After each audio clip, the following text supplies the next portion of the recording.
Hey, good evening, everybody. Welcome to Carterville Lions basketball here on a Friday night. Dave McKenzie along with Scott Hudson. New venue tonight, Mr. Hudson. We're at Carterville Junior High School.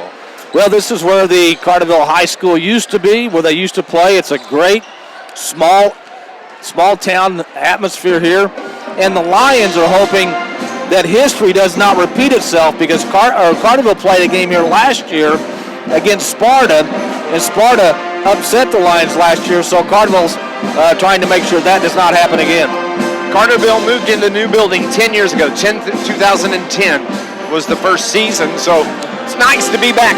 I like these little gyms like this, and this gym has a lot of history for the Carterville Lions. Well, it does, and I mean, we're close to the action. The fans are close to the action.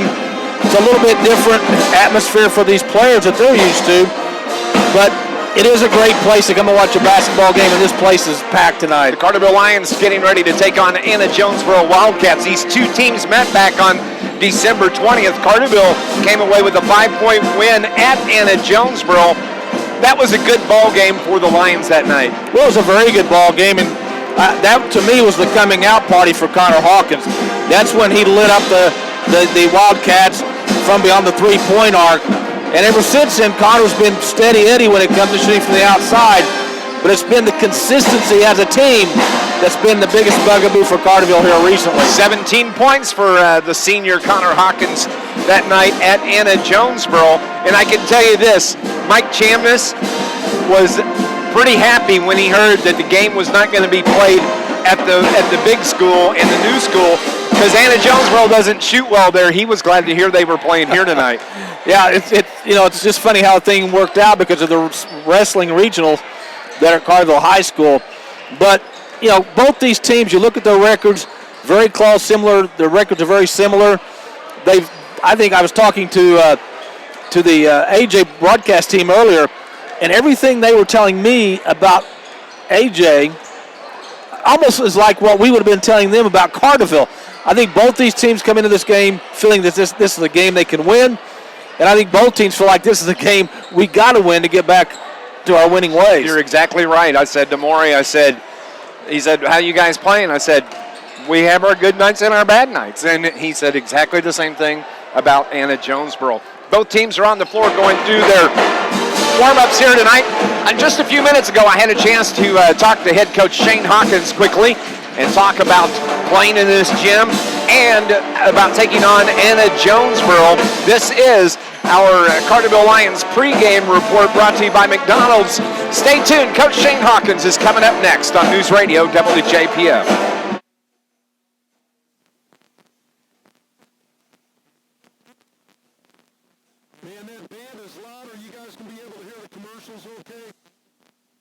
Yeah, we can hear it. Okay.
Brian, you may need to cue us on him. It's kind of hard to hear him.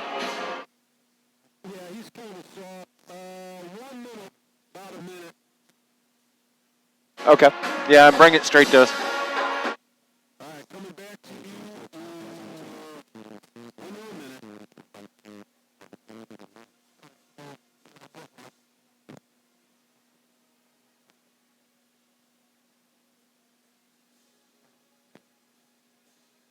I'll crank up the bump bed so you don't hear that. Okay.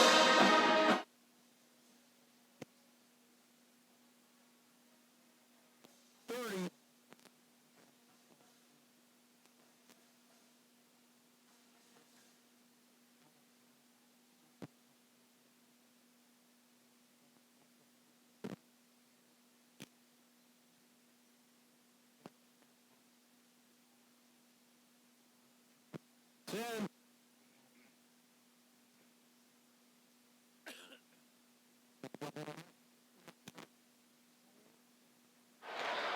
Coach Shane Hawkins on our McDonald's pregame report. Scott Hudson, he said the same exact thing as you heard that you did about these two teams are about as evenly matched as we see all year. Well, At least on paper. yeah, AJ's got some good outside shooters. Of course, Bryce Anderson and Connor Hawkins can hit the three for Carterville. They have McFarland, the big kid, on the inside. And, of course, Carterville really has a three-headed monster on the inside when you have Down and Garby and Sumner. And Sumner played very well last Saturday night at Benton in the loss, but they need more consistency out of him underneath. But I think if Carterville can stay away from turnovers and shoot the ball relatively well, which they have in a lot of the games recently, they should be able to come away with a win. But again, AJ looks at this game as winnable as well. Anna-Jonsboro comes into tonight's game 10 and 15 overall. They are 2 and 4 in conference. The Carterville Lions, on the other hand, 11 and 12. They are 3 and 3 in conference here tonight. Looking forward to the matchup, and once again, we're at Carterville Junior High School. A great crowd, Scott, filling in here, and when we're at home in the new gym, see about the same size crowds, but it doesn't seem as many because they're spread out. Well, this crowd here, they're on top of the players. They're going to be a lot closer than they are in most gyms, especially the Carterville High School. But it is a great atmosphere for high school basketball. I've done some regional games here with this place. Well, you couldn't even see the wall because there were people lined against the wall. But this place is packed here tonight, and I think people realize what we realize is that could be a very, very good basketball game. We're going to go on and take another break as we continue here on our McDonald's pregame report. The Anna-Jonesboro Wildcats are at Carterville for Lions basketball on NewsRadio WJPF.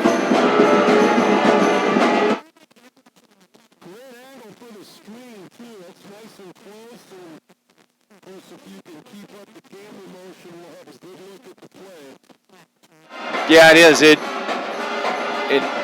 working good tonight, so.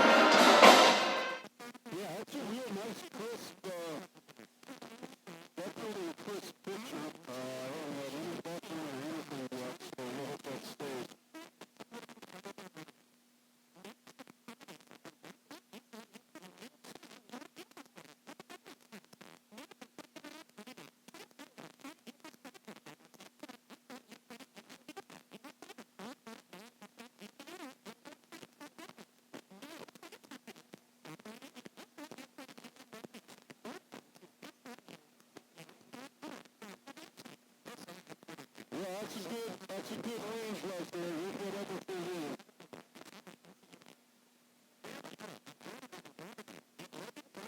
As long as those people in front of you don't stand up.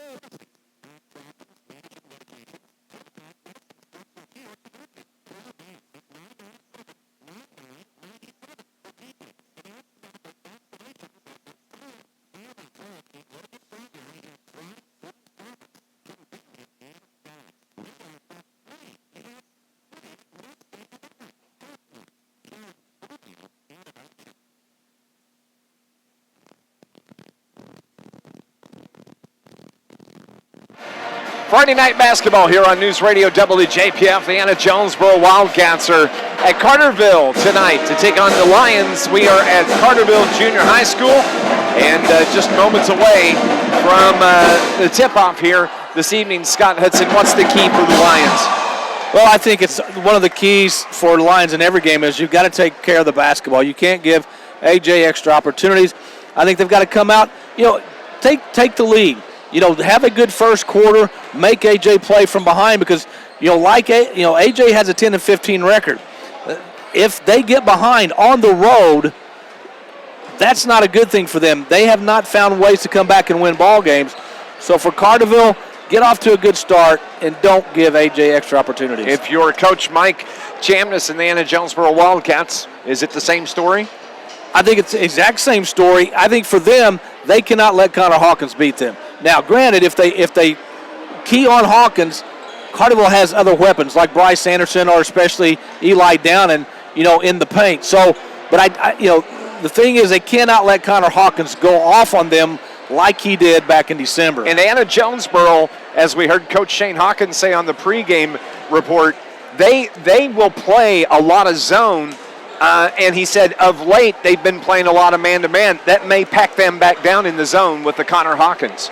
Yeah, I think so. I mean, it's kind of like if Connor Hawkins is on, for AJ, it's pick your poison. Do you want to play zone and have the zone buster Connor Hawkins, light you up from beyond the arc, or do you go to man-to-man and maybe have a guy like Eli Downing, Bryce Anderson break down that defense? We will find out as both teams are back on the floor after getting their final instructions from head coach Shane Hawkins for the Carterville Lions and head coach Mike Chamness for Anna-Jonsboro. Also, before we get into the broadcast, so much going on sports-wise with Carterville at the high school tonight. The reason we're here is Carterville High School hosting the regional wrestling competition going on there. They have the final set that will start tomorrow morning at 10 o'clock. And we also got to say congratulations to the Carterville cheerleaders. They have moved into the final round of the state competitive cheer competition in Bloomington. They are finished in the top 10. They finished in 6th place after the preliminary round today. They will be competing for a state championship tomorrow afternoon at 12:30 is their time on the mat, and we want to say good luck. Congratulations on advancing and bring us home a state championship tomorrow. Yeah, it's a very busy time of year. This coming week, you have the girls' regional starting up. In a couple of weeks, you have the boys' regional starting up. A lot of things to pick and choose from. McDonald's pregame reports. That's going to wrap that up. When we come back, we're going to have the starting lineups and the tip-off as the Anna-Jonsboro Wildcats take on the Carterville Lions. It's coming up next on News Radio WJPF.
Welcome back to Carterville Junior High School. Dave McKenzie along with Scott Hudson as we are getting set for Lions basketball. Tonight, we are here at Carterville Junior High in a special presentation being taken place tonight. Last night, Scott, I went to senior night for the Carterville girls basketball team. They got the win over Pinckneyville. They won the championship outright. And right now we see on the court, Coach Matt Crane is presenting a basketball to Megan Barton. All three seniors of Matt Crane's girls team, 1,000-point scores in their career at Carterville High School. It's amazing. It is amazing that you have three on one team. I mean, if you get one, that's a big deal. But we have three on the same team. That tells you how good that Carterville girls basketball team is. Megan Barton, Janiah Thompson, who's going to be going to SIU next year to play for Coach Cindy Stein. And then, of course, Abby Crane, the daughter of Coach Matt Crane. 3 1,000-point scores. It's amazing. And they're going to be, you mentioned it earlier, be playing in the regionals coming up next week. One day, $6,759.66. So another presentation is taking place here before we get into the starting lineups. This week, Carterville community suffered a loss as has been diagnosed with a critical illness. So for that and your support, we say thank you. I think they raised over $6,000 for EJ. For EJ Anderson, who, as you said, lost his battle with cancer. And, that's in a small town. I mean, it's bad enough in any town, but in a small town, I think it hits a little closer to home, and everybody came together, and everybody's got him in his thoughts and prayers, and his family. So tonight, memories in this gym, and it's a great venue to do and watch a high school basketball game from. Absolutely, and I was in the locker room with Coach, and the one change that is really noticeable for us from the game we did a year ago, the fact is that they filled in the stage to our left, and now that's a solid wall, and so that's kind of changed our broadcast location here tonight. Well, I heard that, correct me if I'm wrong, I heard the reason why they blocked that in is because last year when Sparta played Carterville here, Carterville did not shoot very good on that end, and that's where we were sitting. And I don't know, I think maybe our faces had something to do with that, and they decided Hudson and McKenzie are not going to be sitting on that stage next time. Remember the one night that we were talking about, we hope the student section never got the big head pictures of us? Yes. Maybe that's what it was. It was the big heads. It was. They were literally big heads. That might be. I've never even thought about that. They refused to tell me that for some reason. The starting lineup now for Coach Mike Chamness and the Anna-Jonsboro Wildcats are being introduced. They're going to go with the 5'10" junior guard, Juan Valencia, who averages about 5 points a game. Also, they'll have Zach Overstreet, the 6'2" senior, Blake Pena, the 5'10" senior, Demarion Faust, the 6' senior, and Noah McFarland, the 6' senior. I tell you what, 4 seniors and a junior, the starting lineup for Mike Chamness. That's going to hurt next year. Yes, it will. I mean, there are some teams that we play in the conference that, maybe start 3 juniors, a senior and a sophomore. They have a lot of kids coming back. But this year, Coach Chamness doesn't have that luxury. And, they're a team that when it comes regional time, the seedings will come out February 13th, which is this coming Thursday. But AJ is one of those teams that can be dangerous and can pull an upset, just like Carterville can. And I tell you what, and Coach Shane Hawkins talked about it, it seems like Blake Pena, Faust, McFarland have been playing forever, and they all played as freshmen for this Anna-Jonesboro team. They have a lot of game experience. And they all contribute. It's not like any of these guys just take up space. They all contribute, and that's why I think we're going to see a good game here tonight, just like we did back in December down in AJ.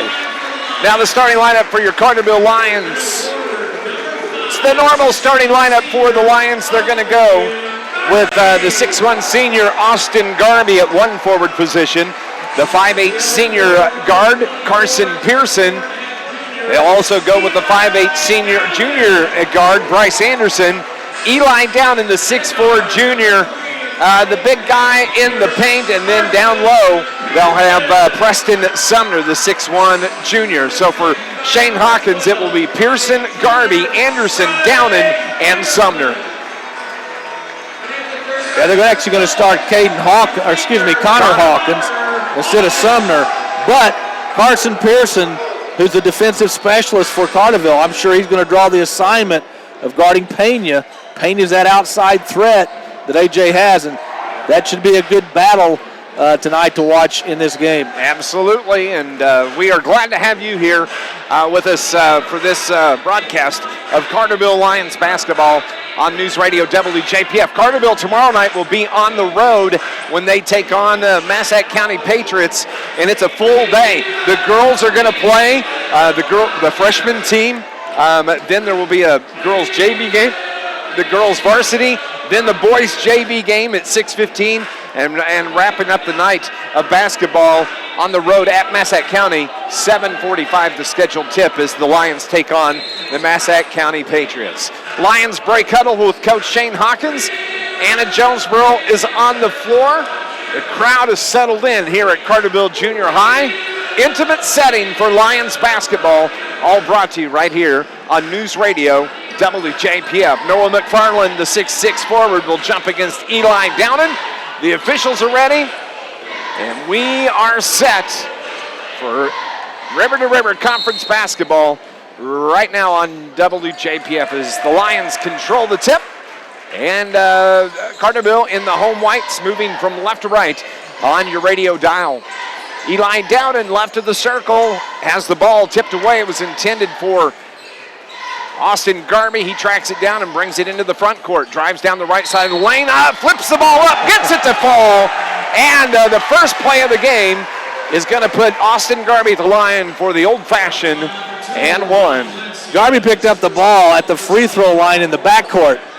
He came quickly into the front court and saw an opening, took it, a little off-balance kiss off the glass, and Carterville scores first. Juan Valencia picks up the first foul, the first team foul on Anna-Jonesboro. For Garby, the 6'1 senior, misses the free throw, and Carterville leads it 2-0 here early on. Is into the front court. Juan Valencia breaks the timeline, runs into a double team defensively for the Lions.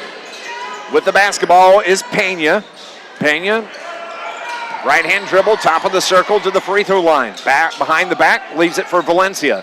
He takes it inside the arc, backs it up, gets it back to Pena. He's toward the left wing, inside the arc, spin move to the left elbow, kicks out to Valencia. He fires from three, no good. Big rebound underneath, and a putback from Demarion Faust. We're tied at 2. Faust can elevate. Yes, he can. He got up there quickly. In the front court for the Lions, Eli Downing looks inside, brings it to the right wing to Pearson. Pearson, the left-hand dribble, wants to get it down low to Downing. He's battling inside with Pena. Right-hand layup from Garby as he drives down the right side of the lane is good. Carterville's up 4-2. Garby off to a great start in this game. Need a big game from Austin. Yeah.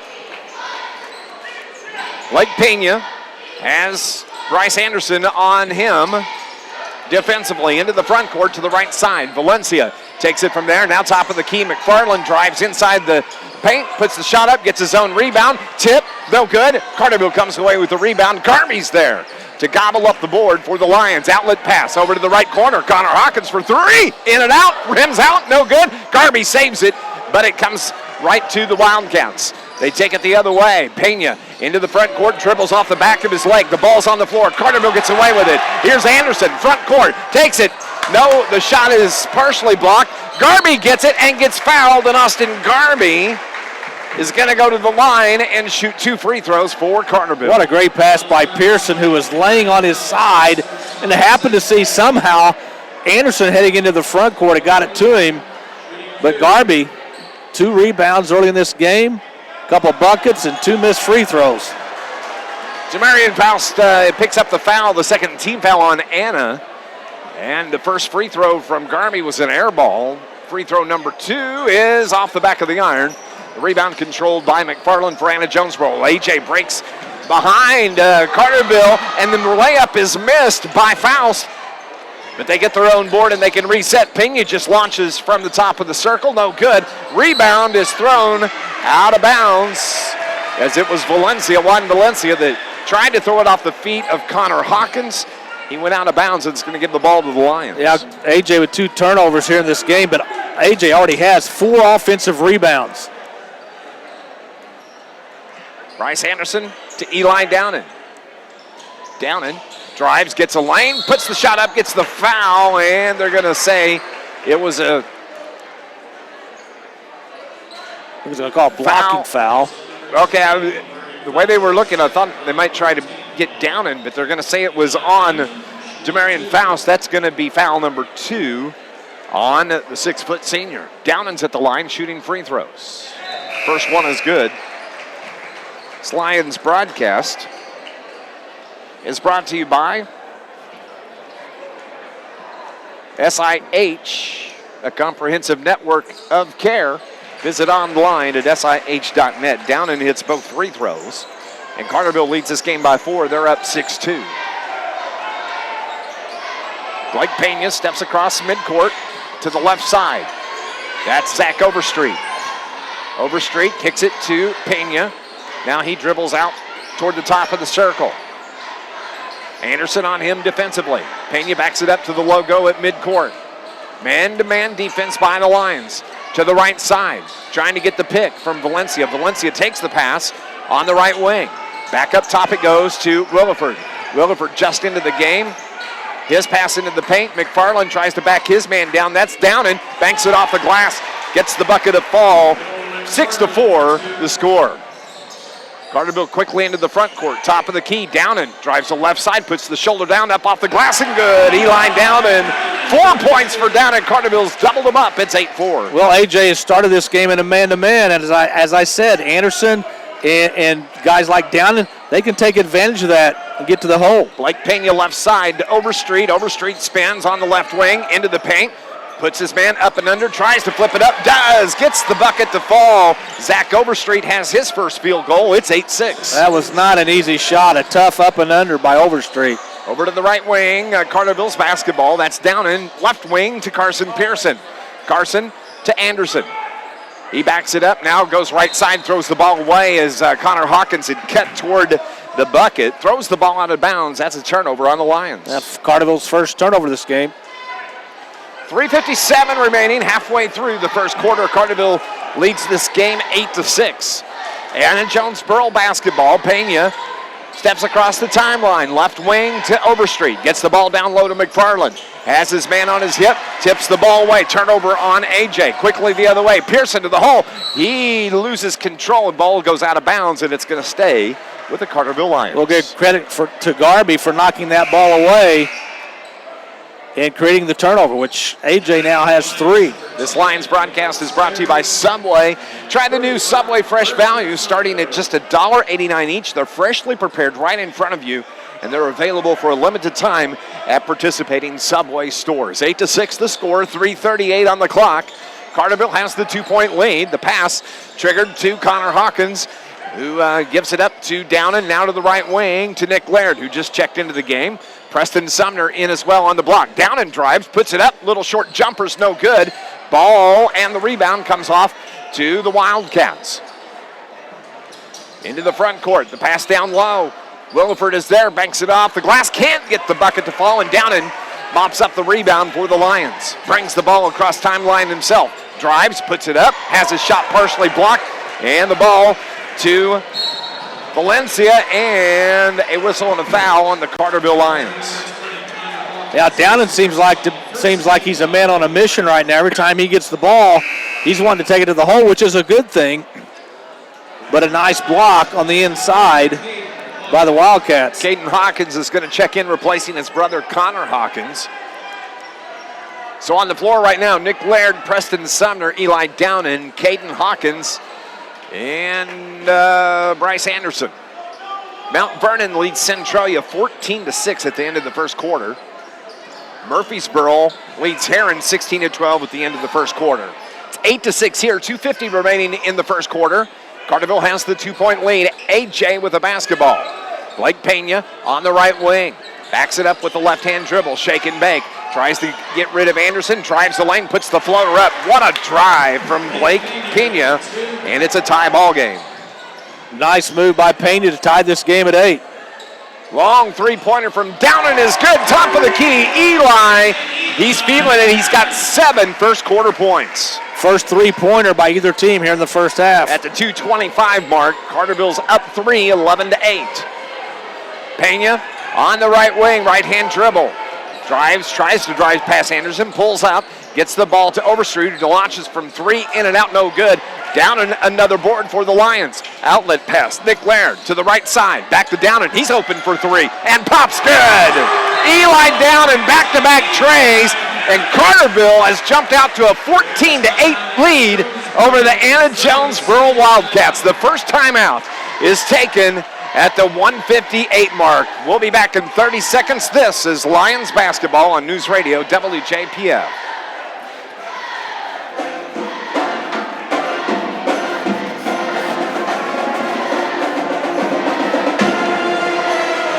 Yeah, a little bit.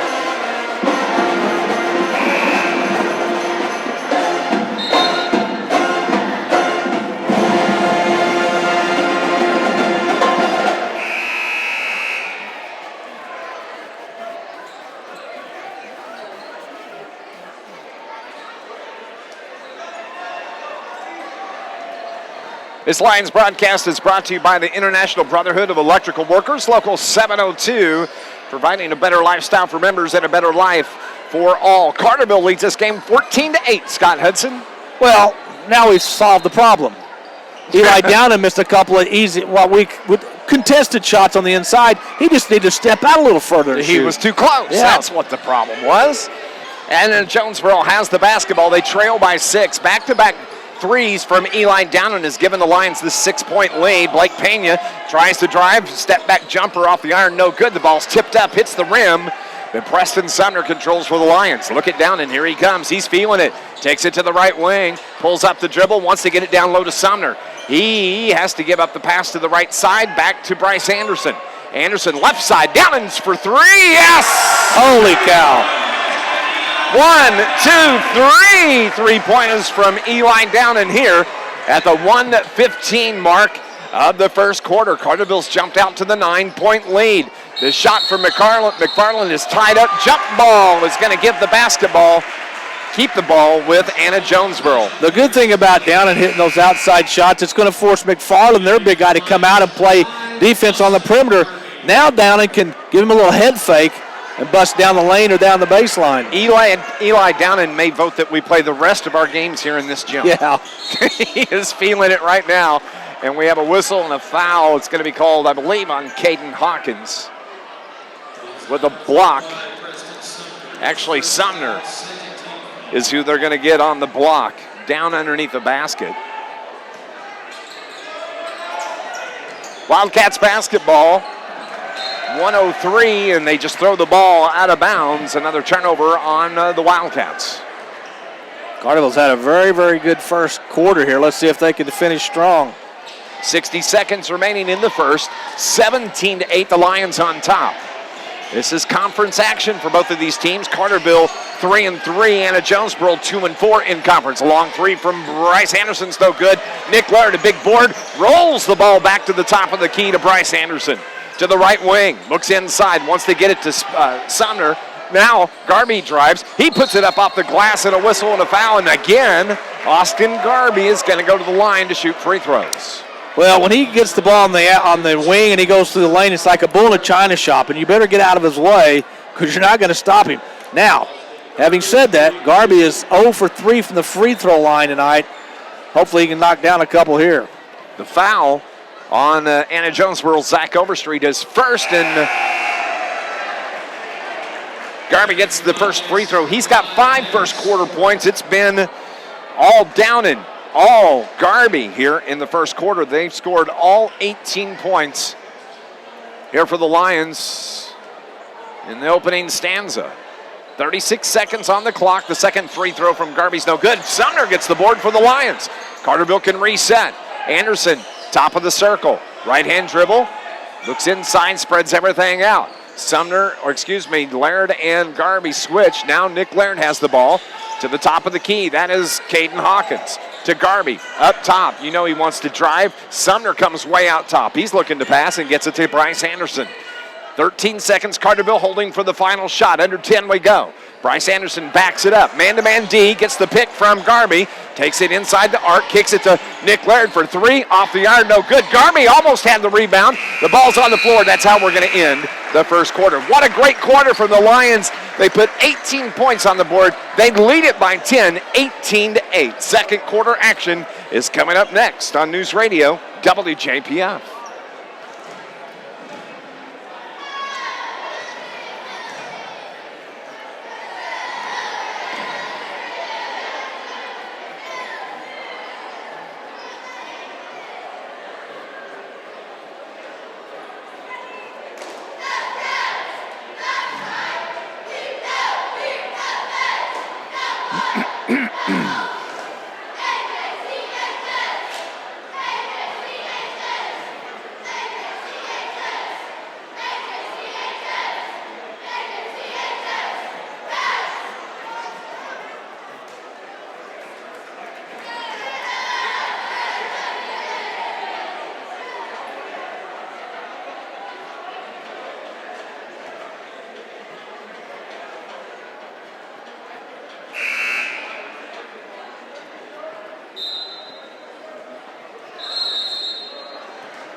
As we head to the second quarter, the Carterville Lions lead the Anna-Jonsboro Wildcats 18-8. Carterville an even 50% from the field, 33% for the Wildcats. Carterville has the ball to start play here in the second.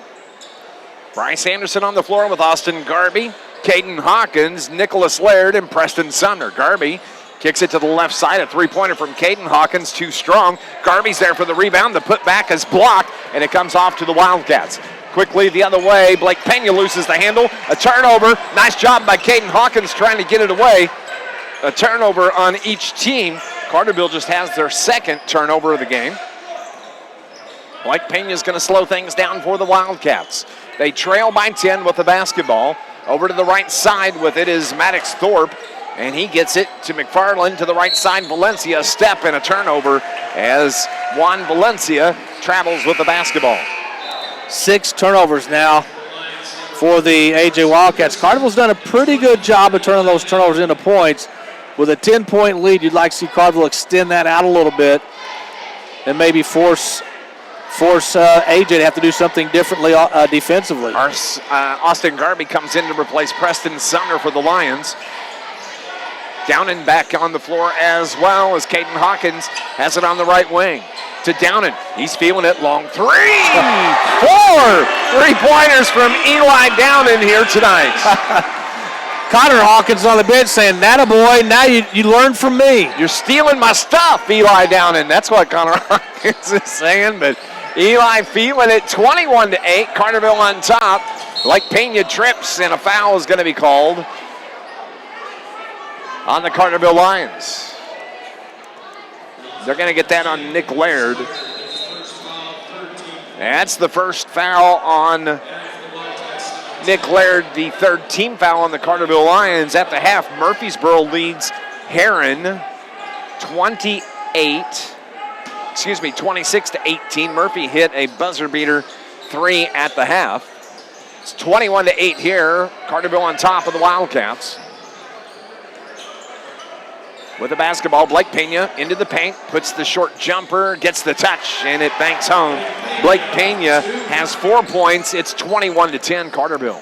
He's a good penetrator. Once he gets inside the paint, he can go up quickly and score. Nick Laird kicks his pass to Pearson, takes it down low. The ball's tipped away. Another turnover on the Lions, the third. Quickly the other way. It's Thorpe, lays it up off the glass with the left hand. Maddox Thorpe gets the field goal, 21-12 the score. This has been the MO for the Carterville Lions, where they get a big lead in a game or where they'll push out a lead as Nick Laird banks it off the glass. His first field goal, Carterville back up 11. But they'll get a 10, 12, 14-point lead and then let a team back into it. Yeah, they get a little complacent at times. You cannot do that. See how they respond here as Pena's shot gets the touch once again. The 12-footer is good. Pena has 6. It's 23-14 Lions. They've hit all 3 of their shots in this second quarter.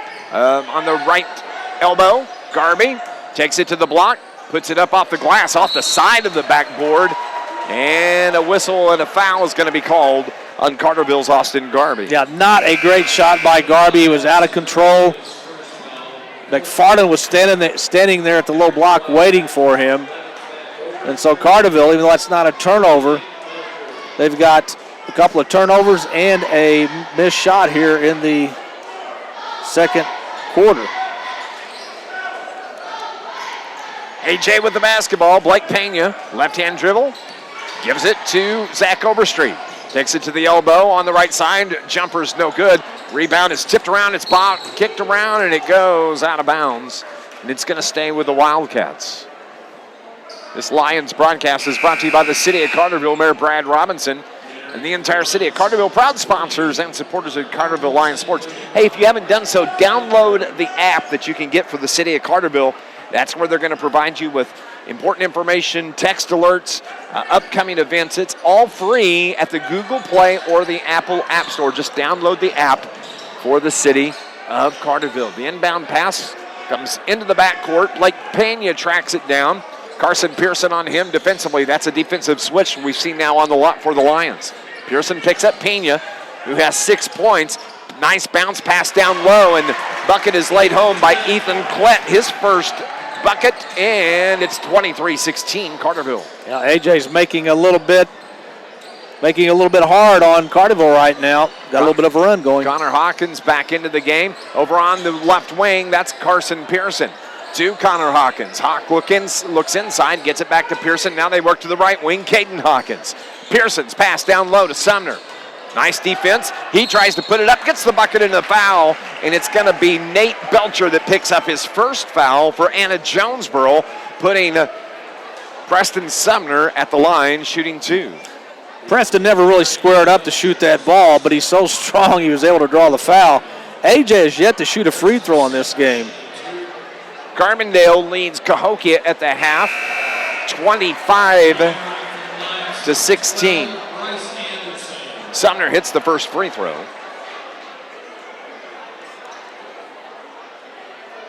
Carterville Junior High, our location tonight. Regional wrestling taking place in the competition gym at Carterville High School this weekend. That's necessitated the move here to the junior high. Great environment here. Anna-Jonesboro throws the ball away. They had beaten the Carterville defense back, but bad pass goes out of bounds, giving the ball to the Lions. Yeah, that's 7 turnovers now, and they're only down by 8. If say they've cut those turnovers into half, this would be a much closer game. Mount Vernon over Centralia, 26-19, as Connor Hawkins pops it from the left wing for his first three-pointer. Carterville's up 27-16. I wonder if he called it because he banked it in. He put his head down as he went the other way up the floor, I know that. Anna-Jonesboro's basketball, right wing. Now to the right corner, Blake Pena pops for 3, no good.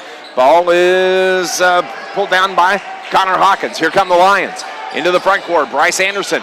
Pearson for 3, no good. Battle for the rebound. Sumner had the ball ripped out of his hands by Overstreet. Overstreet tries to bring it into the front court for the Wildcats. 3:15 remaining in the first half.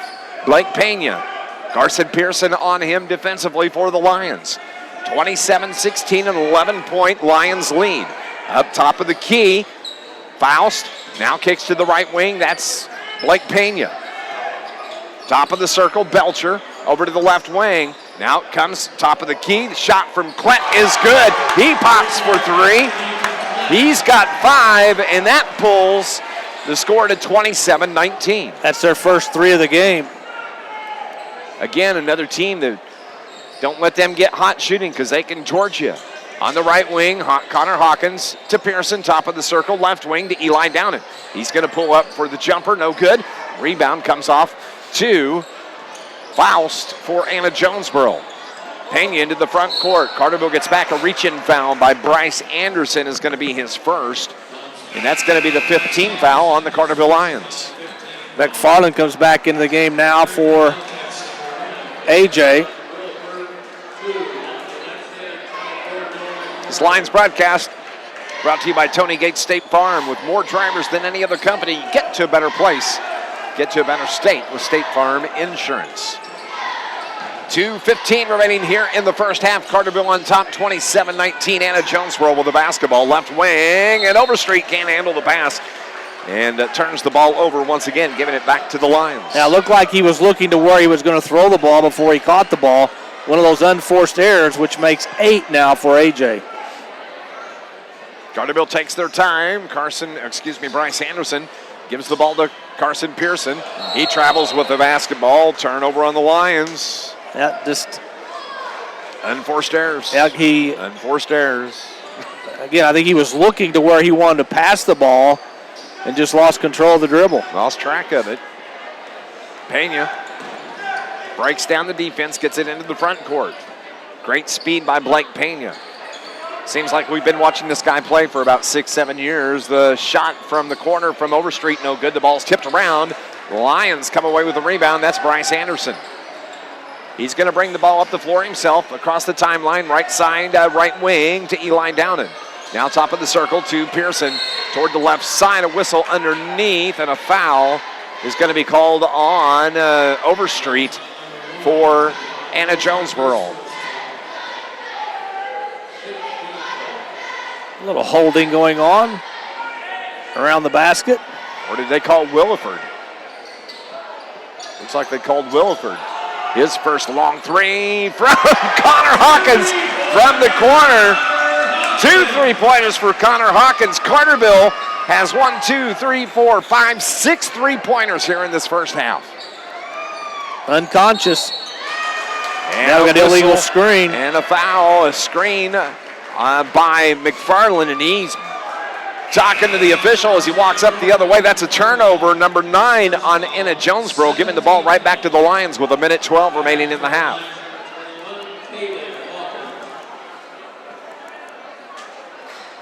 Carterville's basketball.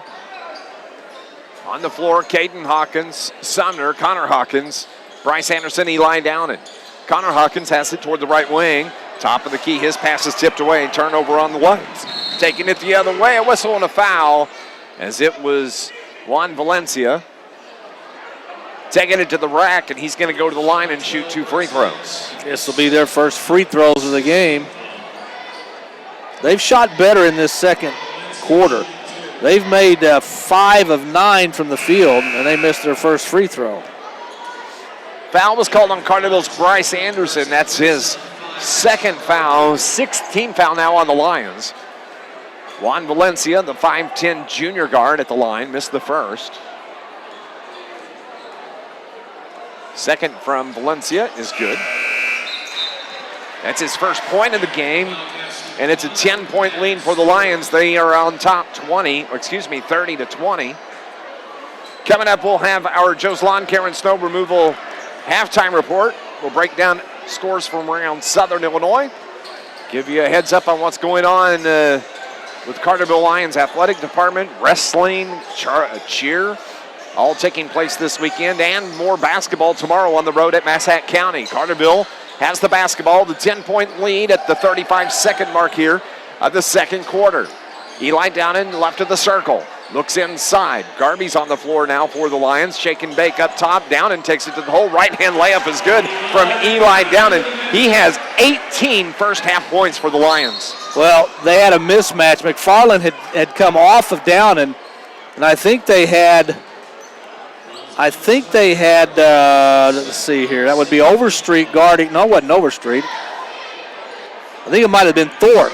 Well, Eli realized that's a mismatch if I get to the inside, and that's exactly where he took the ball. Foul is called on Carterville's Connor Hawkins at the free throw line as Maddox Thorpe. His first free throw is no good. The rebound out of Eli's hands hit Austin Garby right on the forehead. Goes out of bounds. Did you get an assist on that? Actually, we have a whistle and a foul on Anna-Jonsboro. That's going to be on Noah McFarland. Foul number 2, and so at the line, shooting the 1-and-1 is Eli Downen. Downen could have 20 first half points if he can hit both of these. He hits the first one, putting him at 19. This Lions broadcast is brought to you by Home Renew, serving all of Southern Illinois, giving you peace of mind. Call 694-9100. Call Home Renew. Number 24 has 20 first half points. What a half for the 6'4 junior for the Lions. Carterville's up 14 with 10 seconds remaining in the half. Wildcats basketball. McFarland down and on him. Left wing to Overstreet. Top of the key. Pena takes it top of the circle. He's going to fire from there. Air ball. It goes out of bounds with 0.4 seconds remaining. Carterville can get a shot off here before the end of the half.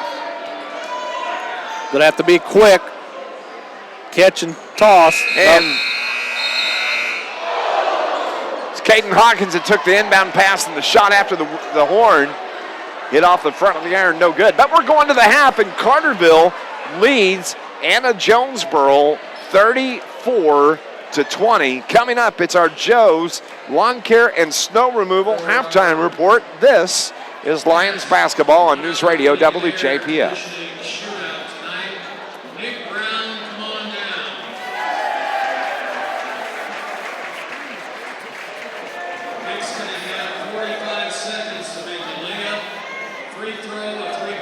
Good, I got a good signal here tonight, though. That's what I like about this place.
We're at the half at Carterville Junior High tonight as the Carterville Lions lead the Anna-Jonesboro Wildcats 34-20 here at the half. Carterville shot an even 50% for the first half, 33% for AJ. From the free throw line, Carterville was 55%, 33% for AJ. AJ out-rebounded Carterville 12-11. They were led in rebounding by Faust and McFarland with 3 each.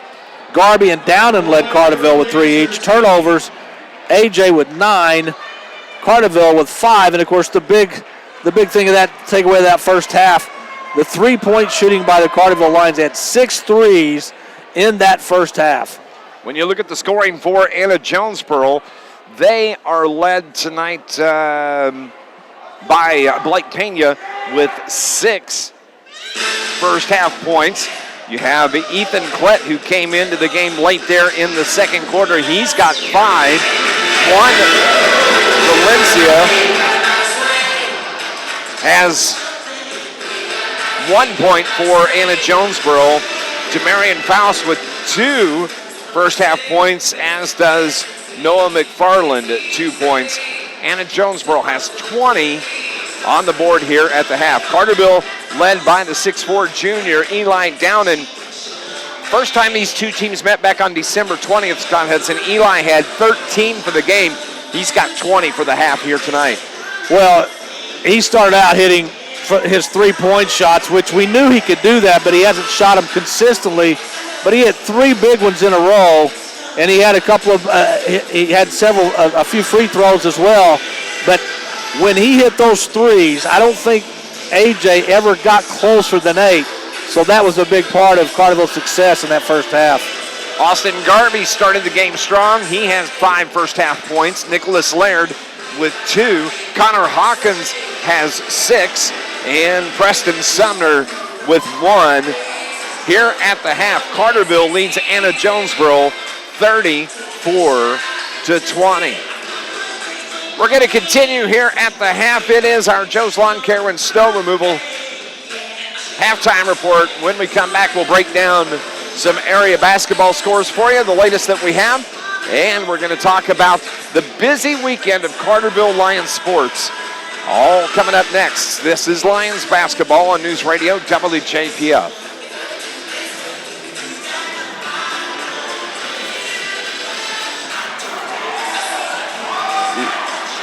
Yeah, it looks like it, along with the girls out there.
(34-20) the score here at the half. It's such a busy weekend. Of course, there's so much going on, Scott Hudson. You have basketball season that's coming to the end. You have the spring teams that are going to start practicing here before long. We are at Carterville Junior High tonight because Carterville High School Athletic Director Brett Dial hosting the regional wrestling tournament that's going to continue tomorrow. They've wrapped up for the day today. The finals have been set. 10 o'clock is, I believe, semifinals start at 10 o'clock tomorrow. And we also want to recognize Carterville's competitive cheer team. They are in Bloomington tonight as they are competing for a state title there. They made it through the preliminary round today. 25 teams competed in their category. They finished in the top 10. They actually finished in 6th. At the sectional cheer competition a week ago at Carterville High School, they tied for first place with Greenville. Greenville had a darn near perfect routine today, and they set in first place. Carterville going into the finals tomorrow in 6th place. Carterville's got a strong cheer team, and they're competing for another state championship coming up tomorrow. Yeah, and best of luck to those ladies tomorrow. You know, you've got so many, as you said, so many things going on. You've got the wrestling at the high school. You've got the cheer team in Bloomington. You've got the girls basketball regionals, which will start next week. In a few weeks, you will have the boys 1A and 2A regionals going on. And as you mentioned, spring sports, I think normally softball and baseball will start their seasons the 1st of March, so they're basically a month away from starting. I mean, it's a crazy time of year, but a lot of positives going on at Carterville High School. And a full day tomorrow because the Lions are on the road. It's going to be a full day of basketball. I think it starts at 11 o'clock tomorrow morning. The Carterville girls are going to travel with the guys to Massac County. There's going to be a freshman girls game, a JV game, a varsity game, and then it'll be the freshman JV and varsity boys playing tomorrow night. I'm going to take the night off. All You're right. going to have the call. I'm going to leave it with you. 7:45 will be the varsity tip from Massac County. Of course, we were just down there a couple of weeks ago for the tournament. It's a great environment for basketball. Well, it is, and we're up high in the crow's nest. We're all by ourselves, which is great. But I'll bring you the play-by-play tomorrow night. Sorry, there will be no live stream tomorrow night. So you just have to put up with my voice tomorrow night. But Carterville had a chance to knock off Massac County 2 weeks ago tonight and came up a little short. We'll see how they fare tomorrow night. Scott's not really the technology guy. He doesn't live stream, but after the game, he will have all the little cartoon drawings that he draws during the game on sale in the lobby at Massac County. It's all Stickman, but they have jerseys. Yes, they do. So you do. know who they are. And those will be on sale tomorrow night after the game at Massac County. 34-20 is people are going to be lined up and they'll be wearing the shorts they wore back in the 70s, so they'll be real short. As God intended it. That's right. That's right. 34-20 the score here at the half as Carterville leads the Anna-Jonsboro Wildcats. That's going to conclude our Joe's Lawn Care and Snow Removal halftime report. When we come back, second half action coming up next on News Radio WJPF.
Welcome back to Carterville Junior High School on a Friday night, a special edition of Lions basketball here on News Radio WJPF.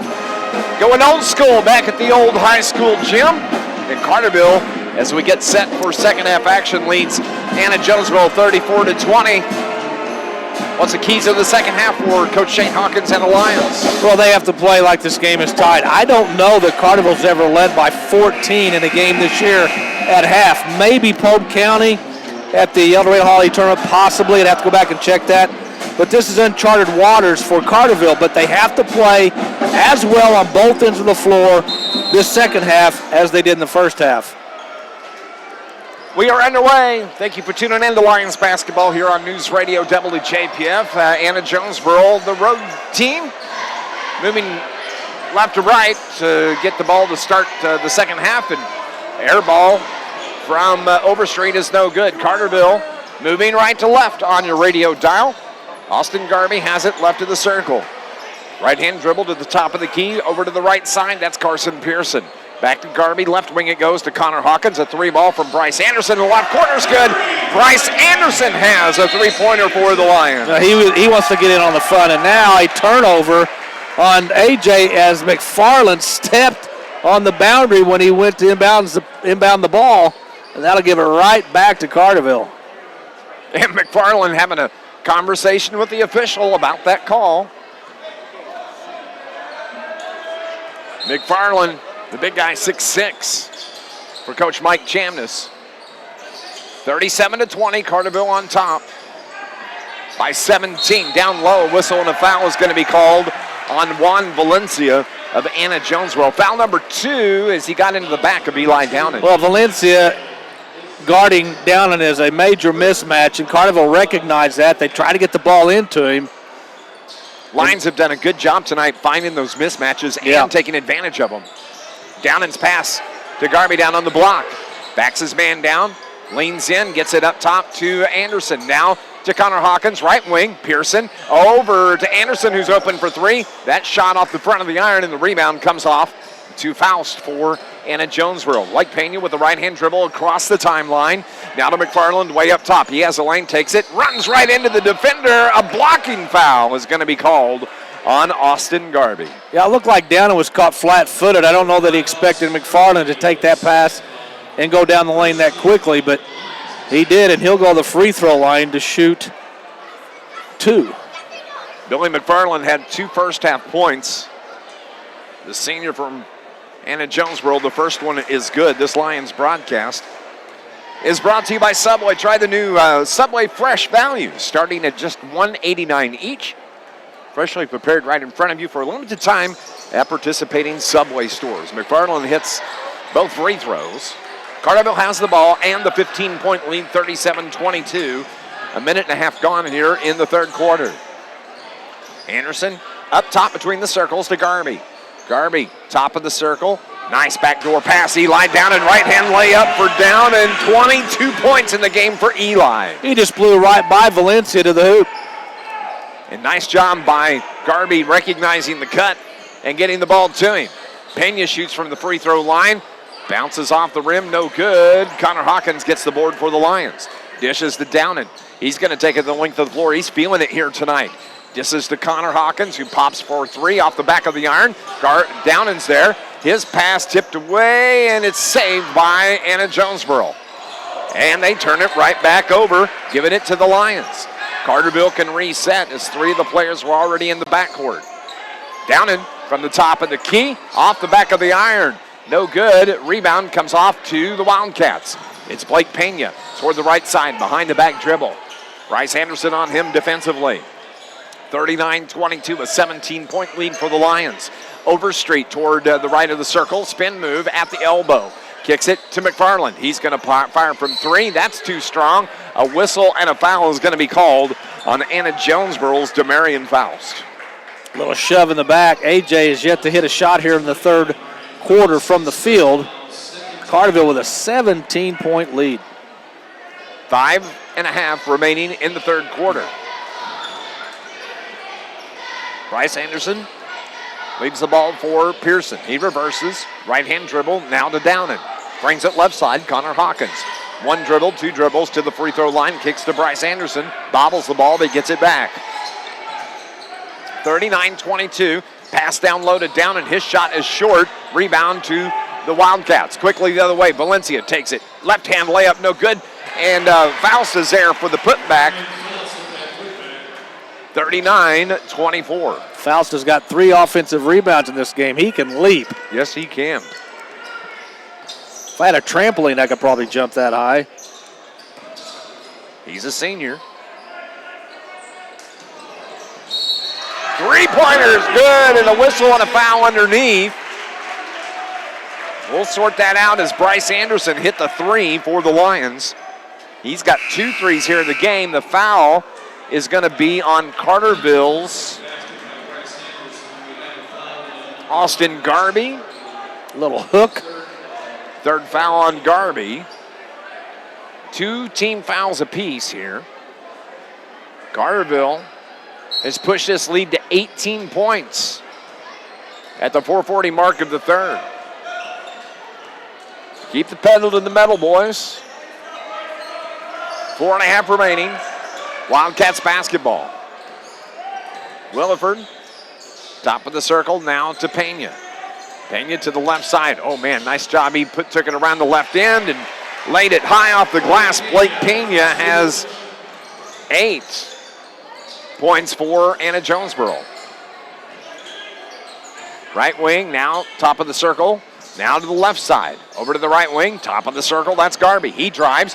Just throws it up at the glass. It's off the rim. Rebound to McFarland. He's on the run. Has the ball tipped away. Turns the ball back over to the Lions. Downen's there to gobble it up. Has to pull up the dribble. Anderson to Hawkins. The 3-pointer's no good. And Connor Hawkins got fouled as it was McFarland. Noah McFarland Let's just say McFarland had a bad last 10 seconds. He turns the ball over, then he fouls Connor Hawkins, who's shooting a three. It's been that kind of night for McFarland and the Wildcats. This Lions broadcast is brought to you by Charlie's Air Conditioning and Heating. Downtown Carterville for over 30 years. They can handle any heating or cooling system issue. Call 985-2502 for Charlie's Air Conditioning and Heating. Hawkins, Connor hits the free throw. He has 7 now. 3:50 on the clock. Second free throw rims out. He was shooting a 3 when he got fouled, so he has a third coming. Carson Pearson checks out. Austin Carby checks out. Preston Sumner back into the game, as is Caden Hawkins. Third free throw from the senior, Hawkins, is good. 2 for 3. Odd at the stripe. Connor checks out now. He has 8, and he's replaced by Nick Laird, who's into the game for the Lions. McFarland is still talking to the officials. He likes to chat. Yes, when he he's does. on the floor. There's a lot. I bet he's on AJ's debate team. He probably is. He probably is. Blake Pena hands the ball to Williford. Williford stops and tries to shoot. Down and Sarah just blocks it. It winds back up to Williford. They're going to work the perimeter. Pena's going to fire from 3. Off the front of the iron. Down and gets the board. That was a big rebound for the Lions. Chance to pull ahead by 20, but they throw the ball away. Turnover on the Lions. It's going to give it right back to Anna-Jonsboro. Now, Carterville only has 7 turnovers in the game. That's their second here in the second half. So, as we said in the pregame, that's one of the keys to this game is not turning the ball over, giving AJ extra opportunities. I'll tell you how things are going for the Carterville Lions. Shane Hawkins still has his jacket on. Yeah. What's up with that? That's how it's been for the Lions as they lead this by 18. Williford backs it up. Top of the circle, left side now to Blake Pena. And he gets fouled up by Nick Laird, who put a hand right into his chest. Laird just picked up his second foul of the game. Third team foul on the Lions, 44-26, 3:05 of the third quarter. Dave McKenzie, Scott Hudson. We're at Carterville Junior High tonight. There's wrestling taking place in the competition gym at the high school. Valencia. Now to Williford, to Pena. Stops. Little up and under with the left hand is good from Blake Pena. He's into double digits now. He's got 10. 44-28, Carterville on top. The shot from Caden Hawkins, no good. Noah McFarland gets the rebound for Anna-Jonsboro. Pena's pass to the left wing, Overstreet, stutter step. Jumper from about 12 off the iron, no good. Laird gets the board for the Lions. I like the pace of this game right now. Yeah, I think this is the pace that Shane Hawkins wants. Down low, the pass intended for Sumner. Turnover on the Lions. Overstreet takes it. Left-hand layup is no good. Down and rescues the Lions, gets the board. He can dribble out, and Pena's down. He's hurt, or Valencia is hobbled. He's at the bench for Anna-Jonsboro. The 3 from the right wing, Bryce Anderson is good. Juan Valencia is on the floor for Anna-Jonsboro. He may have rolled an ankle as Downen put a move on him to get away. And with 2:03 remaining here in the third quarter, Carterville on top, 47-28. No timeout. Ball's going to stay with Anna-Jonsboro after a three-pointer from Bryce Anderson. Carterville's shooting threes tonight, like Callaway County shot on Carterville back before Christmas. That's 9 three-pointers for the Lions. Yeah. Anna-Jonsboro's Overstreet, Ethan Klett now to Blake Pena. He's so good with the dribble, puts the shot up and gets it to roll. Blake Pena has a dozen now, and it's a 17-point lead for the Lions with the basketball. Over on the right side, right wing, now to Downen, left side, Caden Hawkins. Left of the circle, Downen's pass down low to Sumner to the block. Little right hand hook is good. That's the first field goal from Preston Sumner. He's got 3. Carterville's up 19. Pena breaks the timeline. Caden Hawkins on him defensively. To the right side, Ethan Klett. Now around to Faust, down to the low block. That's McFarland who got away with a walk. Kicks the pass to the left wing. Nice defense over there by Bryce Anderson. Ties it up. And they're going to say a jump ball, and it's going to give the ball to the Carterville Lions. Anderson's got very quick hands. I've watched Bryce play baseball the last couple of years. He's a very good baseball player. And, he's just really good at that hand-eye coordination. And that paid off there. Bryce Anderson played on that championship team at the Colt World Series a year ago at Rent One Park. It was fun to be able to call those games and watch Southern Illinois win Colt World Series championship. 45 seconds remaining here in the third quarter. Carterville trying to push the lead to 20 or more. Garby drives the baseline up and under. What a drive! A baseline drive from Austin Garby. 7 for Garby. And Carterville's up 21. He looks like LeBron out there going up and under. You. Almost like the old Dr. J underneath the rim. Lays it up off the glass. AJ wants to hold for the final shot and try and cut this lead to under 20. 15 seconds remaining on the clock. Pena dribbles to the right wing. Caden Hawkins on him. To the left, top of the circle. Back to Pena. He gathers it in. 7, 6, 5 on the clock. Pena takes it into the paint. Step back jumper at the free throw line off the back of the iron. No good. Ball's on the floor. Tied up. And that's going to end the third quarter. What a great third quarter for the Carterville Lions. They extend the lead to 21. They are on top. 51-30. Stay tuned. Fourth quarter action is next right here on News Radio WJPF.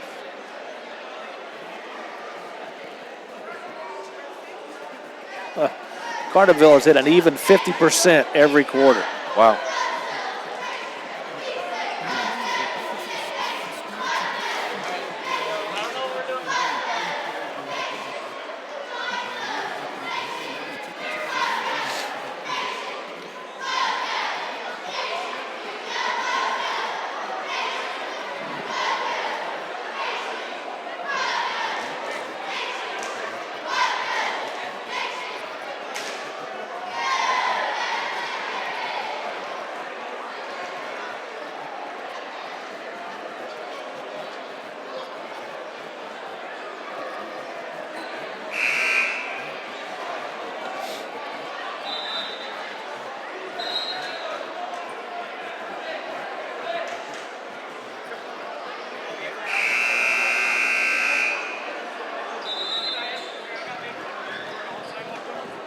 As we head to the fourth quarter, Carterville leads this game by 21, Scott Hudson.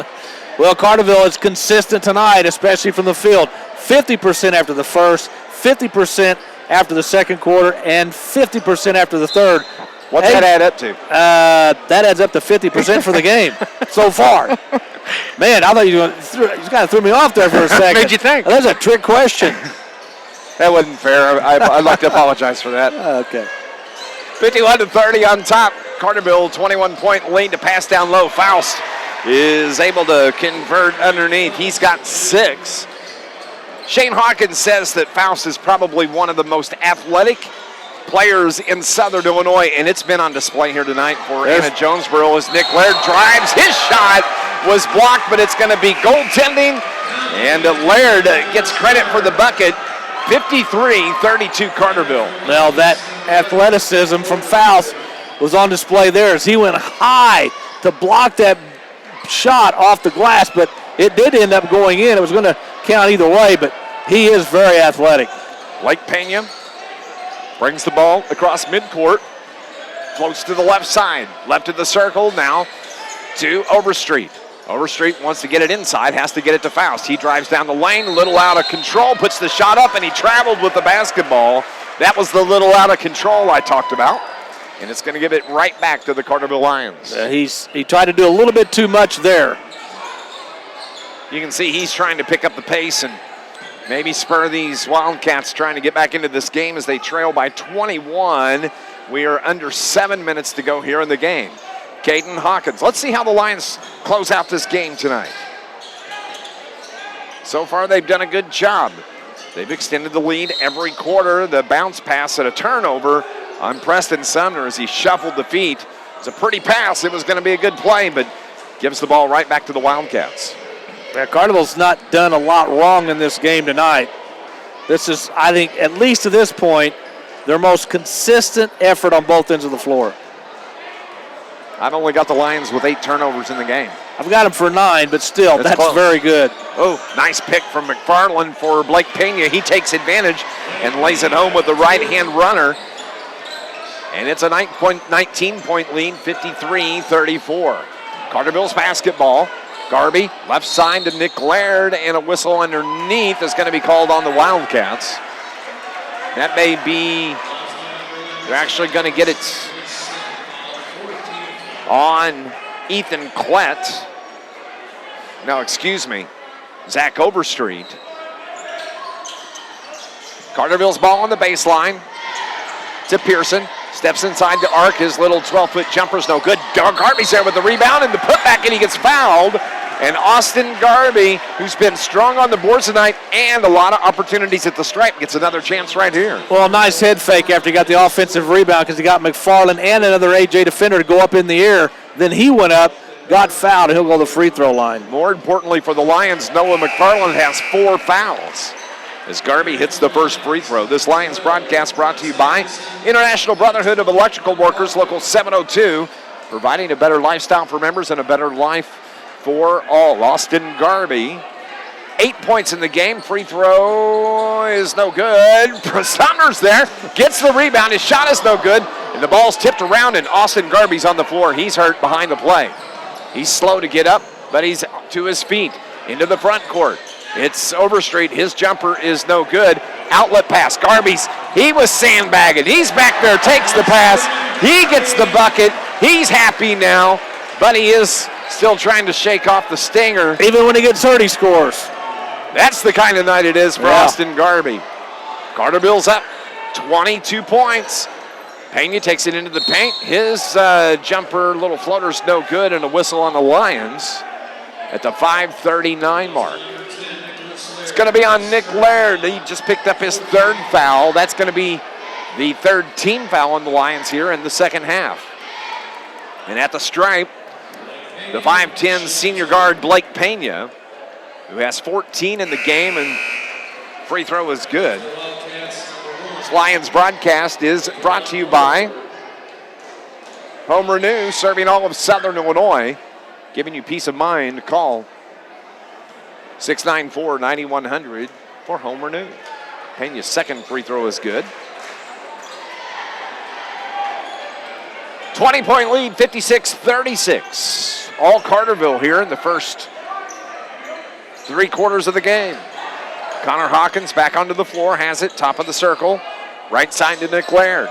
Laird looks inside, his pass for Sumner. He banks it off the glass. Drop step from Sumner is good. He has that drop step down, doesn't he? He does, and he's so strong, you're not going to get around in front of him to even try and block it. And you can pretty well count that he's going to camp out on that right low block. He doesn't like the left side as much as he does the right, and if he gets it down there 9 times out of 10, he's going to bank that one home. Yeah, he likes to turn to his left, and he likes to kiss it off the glass with his right hand, and he's done a very good job the last 2 games of doing that. Connor Hawkins just picked up his 3rd foul. 5th team foul on the Lions. Anna-Jonsboro's ball. They have it in the front court. Blake Pena on the left wing is passed down low to Williford. Takes it too deep, has to kick it up top to Overstreet, who's going to fire from 3. Too strong. Bryce Anderson with the board and on the run. Ooh, almost went over and back in the front court. Garby now to Laird. Back to Garby, left of the circle, left wing. Connor Hawkins to the elbow. 12-foot jumper, and he's fouled as the shot was no good, and Connor Hawkins is going to go to the line to shoot free throws. It is amazing to me how many times Connor Hawkins can draw a foul. I mean, it's almost like he's Velcro. You're right. It's almost like he's a magnet. I don't know what it is, but he always seems to draw those fouls. The foul is on Anna-Jonesboro's Ethan Klett, the senior. Connor Hawkins hits the free throw. Connor's got 2 3-pointers and 3 free throws in the game. 9 points in all. Austin Garby gets a nice round of applause from his teammates. He's still feeling the effect of hitting the floor earlier.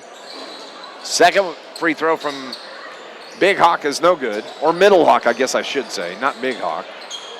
Oh, whistle and a foul as Connor Hawkins and Eli Downing were ready to swat that ball into the seat. Who are they going to get the foul on? It's going to be on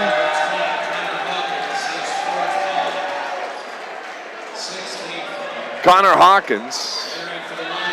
That's going to be foul number 4 on Connor. That's just the 16th foul on the Lions. So it's balls on the baseline, triggered in to Williford. Sumner on him. Nice defense by Sumner. To Pena between the leg dribble. Backs it up to the logo at midcourt. 4:20 remaining here in the game. Carterville on top, 58-36, a 28-point lead. Lob pass for McFarland, no good. Sumner's there to break it up, but the ball winds up in the hands of Klett, and he turns it right over to Sumner. Carterville, you would think that Shane Hawkins would want to run some clock right here. 4 minutes remaining. Carson Pearson's three-pointer's no good, but a push foul on Sumner is going to give the ball to the Wildcats. Yeah, Ben Hake in the game now for Carterville, the 6'2 junior.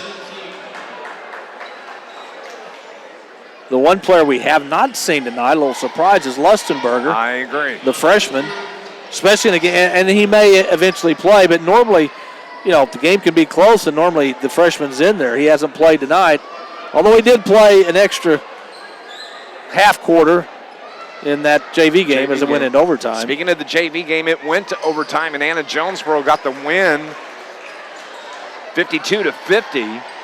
Carterville at one point, a 12-point lead in the fourth quarter, early in the fourth. And Anna-Jonsboro able to force overtime, and they get the win in OT. The ball almost stopped right on the neck. Williford gets it to fall. He's got 2. And it's a 20-point lead for the Lions, under 4 to play. On the right wing for the Lions, Ben Hake now to Carson Pearson. To Hake on the right wing. Brings it up top to Eli Downing. Downing and Anna-Jonsboro's been matched up man-to-man all night. Downing short jumpers off the front of the iron. McFarland's there to get the board for the Wildcats. To Pena. He takes it up and under, off the glass, no good. Down and grabs the board, says none of that. Let's go, boys. They get it into the front court. Eli toward the right side. Shane Hawkins barking instructions at his lines on the far sideline. 3:13 remaining in the game. Downing pulls up the dribble. Tried the backdoor pass to Sumner. It was there, but he lost the handle. Turns the ball over. McFarland fires a long 3, about 2 steps off the top of the circle. That's only their second 3 of the game. So 2:50 remaining. Lions have the ball in the 17-point lead after that three-pointer for McFarland. Another pass is actually kicked by Noah McFarland. So Mike Chamness is going to go to his bench. He's going to clean the bench now. McFarland checks out. Pena checks out. Overstreet checks out. Williford checks out. And Carterville, with 2:45 remaining, has the 17-point lead and the ball. Carterville still has starters on the floor here, but Shane Hawkins, I'm sure, will go to his bench here in the next few minutes. Nice defense, gets the ball back to Anderson. He's able to penetrate and get the layup. 11 for Bryce Anderson, and the timeout is called by Shane Hawkins. It's a full timeout. It comes at the 2:32 mark. Carterville on top, 60-41. This is Lions basketball on News Radio WJPF.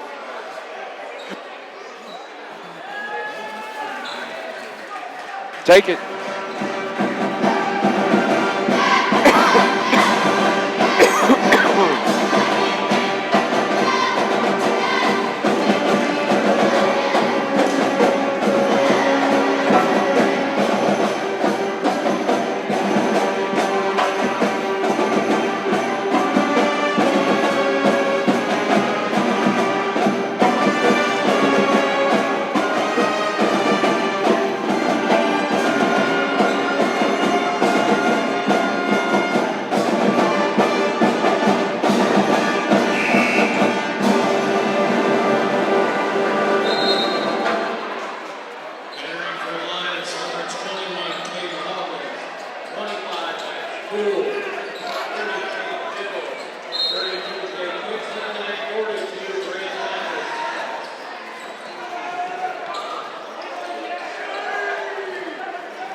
Okay.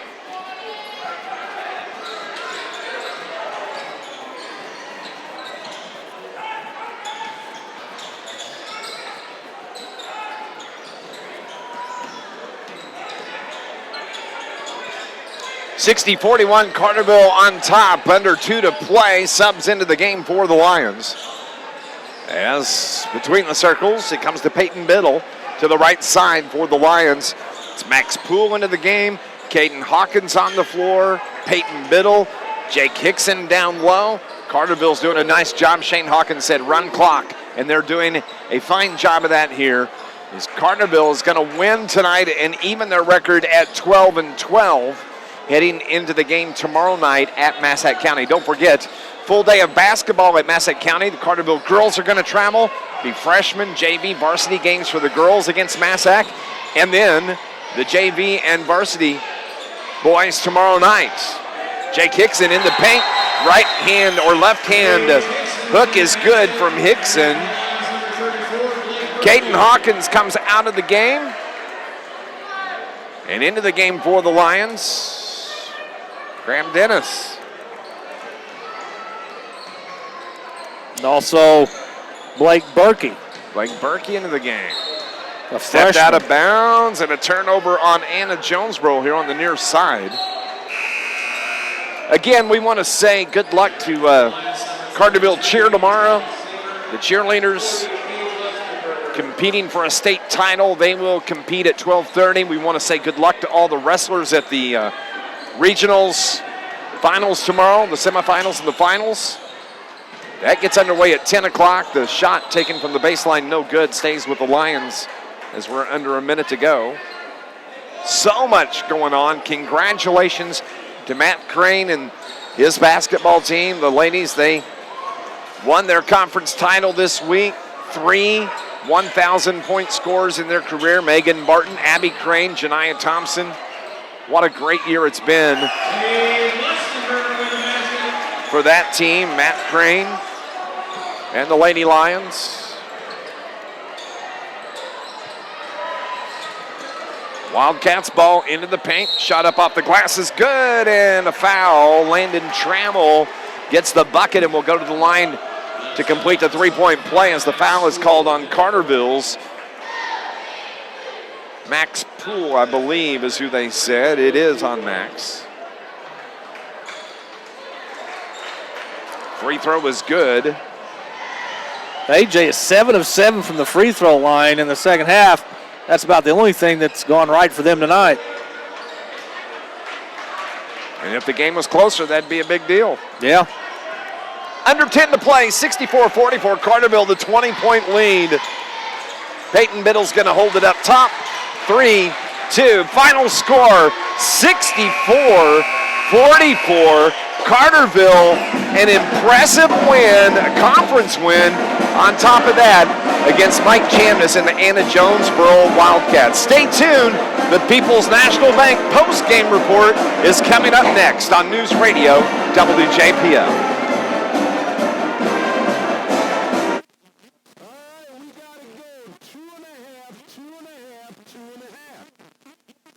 Okay.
Thanks for your help tonight, by the way.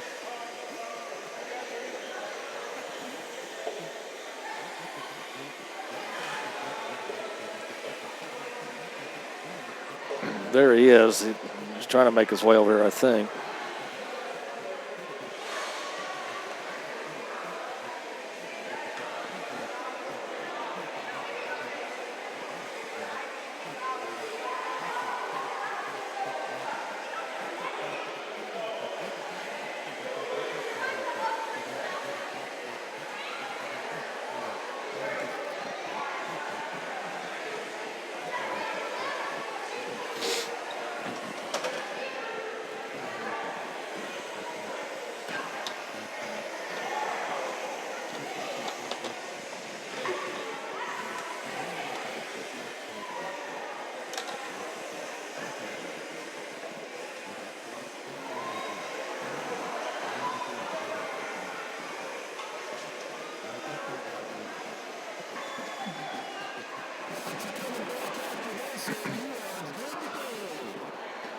Thank you.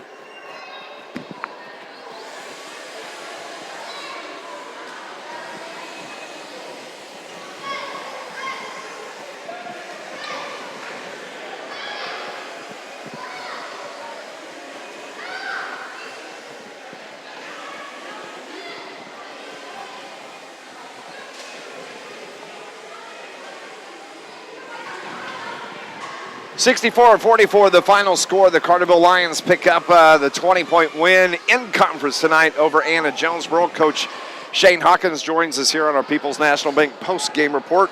Coach, that's how you close out a ball game. You know, I thought we did a lot of things right tonight. Obviously, when you make shots in the first half, when we made shots, it kind of gives you a little bit more. You play a little bit more free. But I thought our execution was very good. Offensively and defensively. You hold them to 44 points, and Payne is really good. Overstreet can go get on a streak. Williford's played very well off the bench the last couple of weeks. McFarland's 6'6" and long and athletic, and we weren't perfect defensively, but I thought maybe our best all-around performance defensively. And, you know, the one thing we tell our guys, the harder you play, the better you're going to play. I thought we played really hard defensively. We made shots, and I think they go hand in hand. The one thing that I was impressed with tonight is the fact that your team recognized the mismatches when they occurred in the game, and they took advantage of that. Yeah, and, you know, they switched some of our stuff early, and so we countered it a little bit. We made a couple adjustments in the second half, and then went and scored off the first. And it's minor adjustments, but it's something completely new, and we. To be able to draw it up on a whiteboard and talk about why we were doing it and what they were doing, and then to go be able to execute it. Bryce gets a three in the corner to start the half, and then Eli gets a layup off a backdoor cut. But we did things right. It was execution. So, yeah, we executed very well defensively. We also executed very well offensively. Coach, you had a 14-point lead at halftime, I believe. And for me, what I wanted to see is how's your team going to react at the start of the third quarter? Were they going to be satisfied? Were they going to get complacent? And you not only did your team not do that, but they came out and outscored AJ. And I thought that had to please you tonight. Well, exactly. And we've been in a situation where we've been up 8, 9, 10 and a half, and you look up 4 minutes in the third, and it's a 2-point game or a one-possession game. And I think being able to get what we wanted the first 2 possessions out of the half, you know, whether they score or not, we went and scored. So at least after 2 possessions, we were going to be right where we were at half. And I thought we continued to execute, and we had patience. We didn't try to. I didn't think we took a bunch of bad shots. I didn't think we forced things. I thought that in the first half, when Eli kind of got on a roll, I thought we did our best to find him and get it to him where he had a chance to be successful. And so we took a step to being a good team tonight. Exactly, and I don't think there's any doubt, Coach Shane Hawkins, this is the most complete basketball game this team has played this year. Both sides of the ball, extended the lead, and what a good time to do it as you're down to what now? Just 6 games left in the regular season. Yeah, you're in the middle of February, and 2 weeks from tomorrow night it ends the regular season. Yeah. I mean, that's how fast it's going to go, and so maybe we took a step to we've talked about, we thought we're a step away from being, if we're good now, we're a step away from being pretty good, a couple steps away from being real good. And I thought we had other than Tuesday, I thought Tuesday was an awful practice. I thought this week we were better. I thought we were better for longer. I thought we were better at a higher level of being good. So to come out here on a Friday night in kind of a different setting for our guys, a home game in a place that we don't ever practice, and to come and execute, that's big for our guys. And hopefully we don't be satisfied. Yes, it's a good win. It's a really good win. But can we go sweep a weekend? Can we go beat a really good team on their home floor? We saw them 2 weeks ago. We know what they're about. We know who they are. Can we make strides in a game against the same team that we played 2 weeks ago? And I think that'll be telling. We'll know a lot tomorrow night when we get out of Massac. And, Coach, what a nice game tonight by Austin Garvey. I know that there's been times this year he struggled, but really right from the tip-off, I mean, he was aggressive, he played well, and he played with confidence tonight. Absolutely. And you know what? His effort's never been in question. Nope. It's unbelievable how hard he plays. But I don't think he didn't force things. He didn't try to play too fast. He was in attack mode. He scored tonight or got to the basket the way he should. He was always under control. He was on balance. He was strong. He went on one possession, he went and got 2 or 3 offensive rebounds. That's what kind of we've been waiting for. And what an awesome time for it to show up tonight. And he was really good. Tomorrow night, Coach, you're going to be taking on Joe Hossman, the Massac County Patriots. We were just there a couple of weeks ago. It is what it is. You mentioned it earlier. Teams know you. You know these teams. So what's the difference in a game tomorrow night at Massac? It's just like it was tonight. I can't count how many times I've watched AJ on film. I'm tired of watching him. It gets to that point. And it comes back, who's going to execute? What team tomorrow night is going to execute? I thought we did a very good job of executing tonight. Well, when your execution level's high, you put yourself in a position to win. Can we do that again tomorrow night? Can we go enjoy this one, have fun, and then at 10 o'clock tomorrow morning, can we get back to work and focused on making enough plays, not having breakdowns, not giving Mizell threes in the corner, not giving Russell threes in the corner, knowing where Travis is at. Can we improve from where we were 2 weeks ago and take a shot at him tomorrow night? Good luck. All right, thank you, guys. Scott's got the call tomorrow night. 7:30 will be the pregame show. 7:45 will be the tip-off. A full day of basketball at Massac County. Can Carterville follow up this impressive win tonight over Anna-Jonsboro with a win over a very strong Massac County Patriot team? Scott Hudson, time will tell. Yeah, and they're looking for the double dip this weekend. If you go back 2 weeks ago, Carterville only trailed Massac by 1 point after the third quarter, after trailing by 9 at half. Carterville knows they can play in Massac County. It's just, can they finish the deal? Can they hold a lead in the fourth quarter? Can they withstand the pressure they know they're going to see? It's a big challenge tomorrow night, but as I said, Carterville's played them close before. We'll see what happens tomorrow night. Eli Downen, the leading scorer of the game, 22 points. Our Joe's Lawn Care and Snow Removal star of the game, 64-44 the final score. The Lions get the conference win over Anna-Jonesboro. 4-3 now in conference, and their overall mark at 500. They are 12-12 on the season. Carterville again at Massac County tomorrow night, 7:45. Again, don't forget Carterville Cheer competing for a state championship. They will take the floor tomorrow in Bloomington at 12:30. Those you can watch online at NHFS, I believe is the website for the broadcast on that. And don't forget the regional wrestling is taking place at Carterville High School. That's why the game was at Carterville Junior High tonight. That gets underway, the semifinals, starting at 10 o'clock tomorrow. Finals will start somewhere around 1 o'clock. Whew, what a game. What a game. It was a good game by Carterville. They led, I think, from start to finish. I don't know that they ever trailed in this game. And they extended 2-2. They extended the lead from 14 and outscored AJ in the third quarter. Just a good all-around game by Carterville. 64-44, the final score for our producer engineer back at the studio, Mr. Brian R. Powell. For my broadcast partner, Scott Hudson, I'm Dave McKenzie. Have a great Friday night. Enjoy your Saturday. And please join Scott tomorrow night for the Lions basketball, 7:45, right here on News Radio WJPF. God bless everybody.